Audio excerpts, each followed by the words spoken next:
21-এর old শেপের square বলেন, নোয়া বলেন বা ভক্সি বলেন, দেখলেই মনে হইতো যেগুলো হচ্ছে রেন্টেকারে চলে বা একটু নর্মাল গাড়ি। বাট ভক্সির যে আপনার 2023 মডেলের গাড়ি বের করছে 21-এ নিউ শেপ থেকে, ভাই না?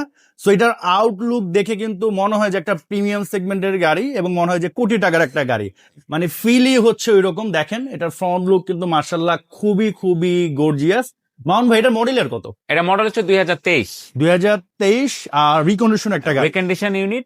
এবং আমরা সব সময় বলে থাকি যে আমাদের কাছে ইউজ পরিমাণ রিকন্ডিশন ইউনিট থাকে। তো অনেকেই ভিডিও দেওয়ার কথা বলার কারণে আমরা ভিডিওটা শুরু করছি। আমাদের কাছে এটা তেলের আছে, আচ্ছা। এবং এটার মধ্যে হাই প্যাকেজে যেটা আছে ওইটাও আমাদের কাছে আছে। সো এটার মাইলেজটা দেখলে অবাক হয়ে যাবেন, 8671। মানে এটা হচ্ছে আপনি কাইন্ড অফ ব্র্যান্ড নিউ বলতে পারেন, কারণ জাপান থেকে 8600 চলা মানে কিছুই না। মানে জাপান থেকে 70,000 কিলোমিটার চলে আসলো মনে হয় নতুন গাড়ি, ঠিক না ভাই? জি। সো এই হচ্ছে 2023-এর 4.5 অকশন গ্রেডের গাড়ি। পিছনেও দেখেন মার্শাল্লাহ খুবই সুন্দর। হ্যাঁ, আউটলুক যেমন সুন্দর, পিছনের লুকসও কিন্তু মার্শাল্লাহ খুবই প্রিমিয়াম। এবং ভিতরে যারা বসে চালাবেন বা ভিতরে বসবেন, এটার ফিলও কিন্তু মার্শাল্লাহ খুবই ভালো লাগবে।